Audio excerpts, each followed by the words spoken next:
Assalamualaikum warahmatullahi wabarakatuh. Perkenalkan, nama saya Muhammad Korul Arifin, PGMI 5C dari kelompok 1 Sains 2 Bumi dan Antariksa akan menjelaskan tentang pengertian hidrosfer. Planet kita memang memiliki beberapa bagian yang berinteraksi langsung antara satu dengan yang lain.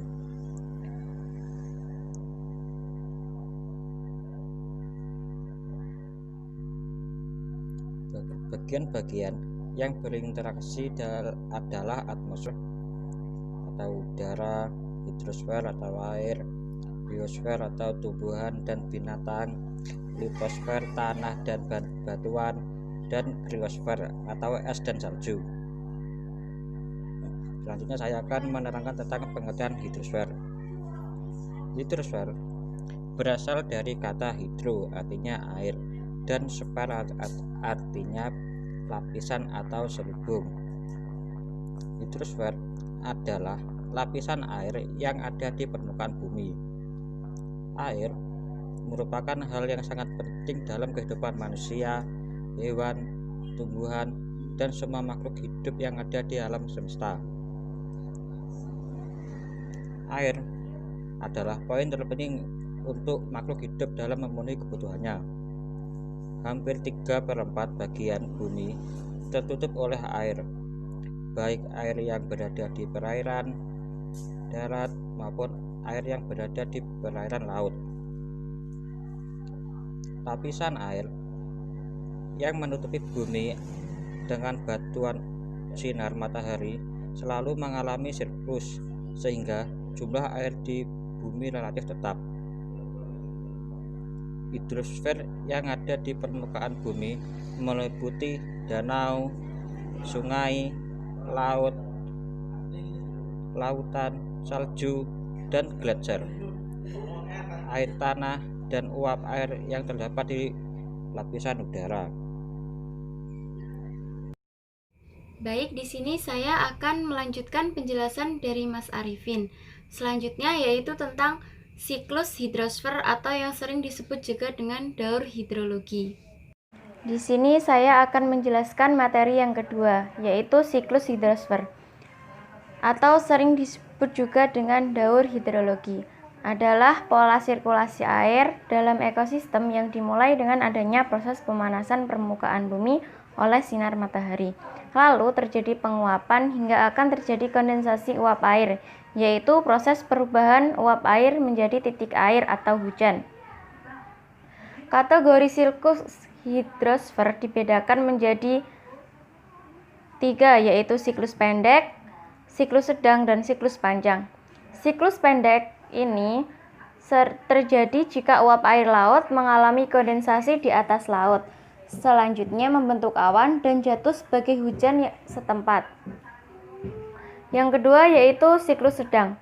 Siklus ini terjadi jika uap air laut mengalami kondensasi, selanjutnya membentuk awan yang terbawa oleh angin hingga daratan dan jatuh sebagai hujan. Yang ketiga yaitu siklus panjang. Siklus ini terjadi jika uap air laut mengalami kondensasi. Selanjutnya, seperti siklus sedang, uap air atau awan terbawa angin menuju daratan hingga pegunungan tinggi, sehingga membentuk salju atau es yang sering disebut dengan gletser. Air yang ada di pegunungan tinggi bisa akan kembali mengalir ke lautan lagi. Sekian dari saya, selanjutnya akan disampaikan oleh teman saya. Selanjutnya saya akan melanjutkan penjelasan dari Mbak Eka, yaitu unsur siklus hidrologi. Selanjutnya materi ketiga, yaitu unsur siklus hidrologi. Unsur siklus hidrologi atau unsur utama komponen yang terjadi dalam proses siklus hidrologi, yaitu ada 9 siklus.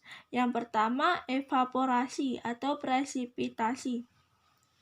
Evaporasi yaitu air di permukaan bumi, baik di daratan maupun di laut, dipanasi oleh sinar matahari, kemudian berubah menjadi uap air yang tidak terlihat di atmosfer. Uap air juga dikeluarkan dari daun-daun tanaman melalui sebuah proses yang dinamakan transpirasi. Yang kedua, transpirasi. Transpirasi merupakan proses pelepasan uap air yang berasal dari tumbuh-tumbuhan melalui bagian daun, terutama stomata atau mulut daun. Yang ketiga, evapotranspirasi. Evapotranspirasi merupakan gabungan antara proses evaporasi dan transpirasi. Yang keempat, kondensasi. Kondensasi merupakan uap air naik lapisan atmosfer yang lebih tinggi atau mengalami pendinginan, sehingga terjadi perubahan wujud melalui kondensasi menjadi embun, titik-titik air, salju, dan es. Kumpulan embun, titik-titik air, salju, dan es merupakan bahan pembentuk kabut dan awan. Yang kelima, presipitasi, hujan. Presipitasi atau curah hujan ketika titik-titik air, salju, dan es di awan ukurannya semakin besar dan menjadi berat. Mereka akan menjadi hujan. Pada pembentukan hujan, salju dan hujan batu berasal dari kumpulan awan. Awan tersebut bergerak mengelilingi dunia yang diatur oleh arus udara. Yang keenam, advekasi. Advekasi merupakan proses pengangkutan air dengan gerakan horizontal seperti perjalanan maupun uap air dari satu lokasi ke lokasi yang lain oleh udara mendatar.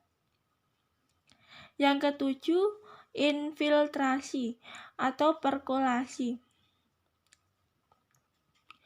Infiltrasi atau perkolasi merupakan air hujan yang jatuh ke permukaan bumi, khususnya daratan, kemudian meresap ke dalam tanah dengan cara mengalir secara infiltrasi atau perkolasi melalui celah-celah dan pori-pori tanah dan batu-batuan, sehingga mencapai muka air tanah yang kemudian menjadi air bawah tanah.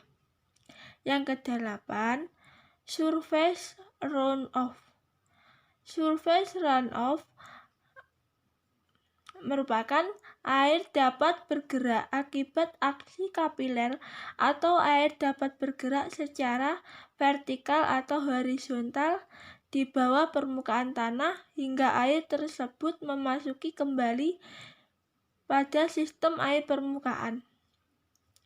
Air permukaan, baik yang mengalir maupun yang tergenang, danau, waduk, rawa, dan sebagian air bawah merupakan akan terkumpul dan mengalir membentuk sungai dan berakhir di laut. Yang kesembilan, infiltrasi. Infiltrasi merupakan perembesan atau pergerakan air ke dalam tanah melalui pori-pori tanah. Sekian dari saya. Terima kasih.